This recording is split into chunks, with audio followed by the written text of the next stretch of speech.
안녕하세요. 일진여입니다. 일본에서는 벌써 3차 코로나 여파에 대한 불안이 고조되고 있는 상황입니다. 최근 코로나 지정병원에서마저 집단 감염이 발생하는 등 1, 2차 코로나 여파에 수습도 못하고 있는 상황이기 때문입니다. 전국에서 747명이 새로 감염, 지정 의료기관에서 집단 감염도라는 8월 23일 아사히 신문 디지털 기사를 보시겠습니다. 신종 코로나 바이러스 감염자는 23일 오후 10시 반 현재 새로 747명이 확인됐습니다. 사망자는 9명 늘었습니다. 도쿄도에서는 4일 연속 200명 이상이 되는 212명의 감염이 확인되었습니다. 8월의 감염자는 6,642명으로 가장 많아 7월 6,466명을 웃돌았습니다. 도쿄도 아다치구에 있는 토호준 병원에 입원하고 있던 60대에서 80대 남녀 6명과 50대 남성 직원 등 총 7명이 감염 클러스터, 감염자 집단이 생겼습니다. 코로나 감염이 의심되는 환자를 받을 수 있는 지정 의료기관에서 6명의 환자 중 5명은 감염이 의심되어 각각 입원해 있었지만 PCR 검사에서 음성이었기 때문에 큰 방으로 옮긴 결과 집단 감염이 일어난 것으로 보입니다. 오사카는 6일 연속 100명 이상이 되는 122명으로 그중 8명은 집단 감염이 일어난 것으로 보입니다. 이즈미 오츠시의 고령자 시설의 이용자와 직원이었습니다. 정말 참혹한 기사 내용이었습니다. 아무리 검사 결과가 음성으로 나왔다고 해도 의심 환자들을 단체로 수용하는 것 자체가 저는 너무 충격이었습니다. 그것도 지정병원에서요. 제대로 된 케어는커녕 지정병원에서 집단 감염이라니요. 일본에서는 지정병원이 아니고서야 의심 증상 환자는 입원조차 쉽지 않은 실정인 것은 많은 분들도 알고 계실 거라 생각합니다. 특히 의료 종사자나 시설 직원들의 감염자가 많은 것도 일본의 코로나 상황이 얼마나 처참한지 말해주는 것 같네요. 이에 일본의 코로나 3차 여파가 올 수밖에 없다는 기사도 같이 보실게요. 동양경제 온라인 뉴스입니다. 일본이 코로나 제3물결을 피할 수 없는 결정적 약점. 한국 순천향대학의 연구자들이 흥미로운 연구를 발표했다. 그들은 코로나 감염이 확인되어 고립된 303명의 환자의 경과를 조사했다. 이 가운데 110명이 격리시 무증상이고 그중 21명이 그 증상을 나타냈다. 89명이 지속적으로 증상이 있었고 이는 전체의 29%에 해당했다. 의외였던 것은 PCR 검사에서 추정한 바이러스 양과 PCR 검사가 음성화하는 데 걸리는 시간이 증상의 유무에 관계없이 변하지 않았다는 것이다. 이 사실은 무증상 감염자도 주위에 감염시키는 것을 의미한다. 무증상의 사람은 PCR 검사를 실시하지 않겠다는 후생 노동성의 방침은 의학적으로 잘못된 것으로 풀이된다.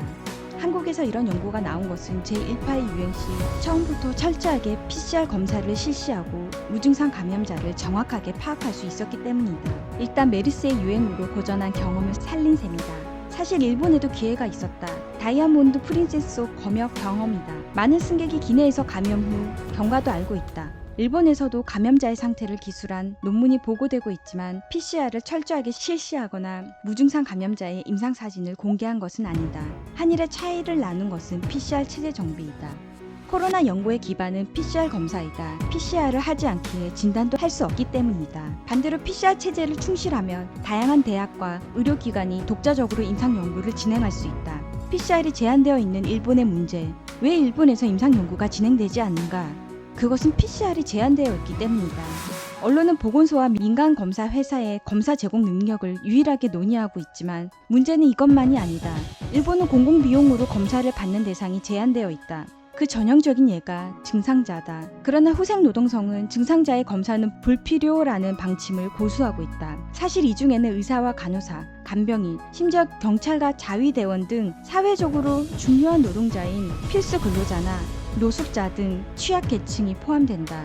의사와 간호사의 검사를 실시하는 것은 온내 감염 대책의 기본이고 사회적 약자에게 검사의 기회를 제공하는 것은 그들을 통해 확산 예방뿐만 아니라 기본적인 인권이라는 의미로도 중요하다.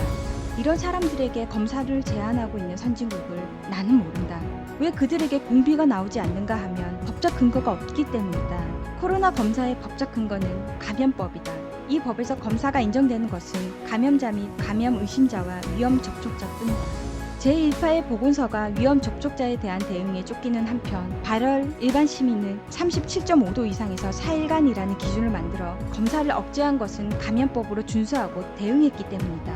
이것으로는 대다수 무증상 감염자들이 주위를 감염시키는 코로나는 억제되지 않는다. 외국이 무증상자에게 적극적으로 PCR 검사를 실시하고 있는 것은 이 때문이다. 코로나가 유행하고도 의사와 간호사, 경찰관 등 일부 직종은 일을 할 수밖에 없다.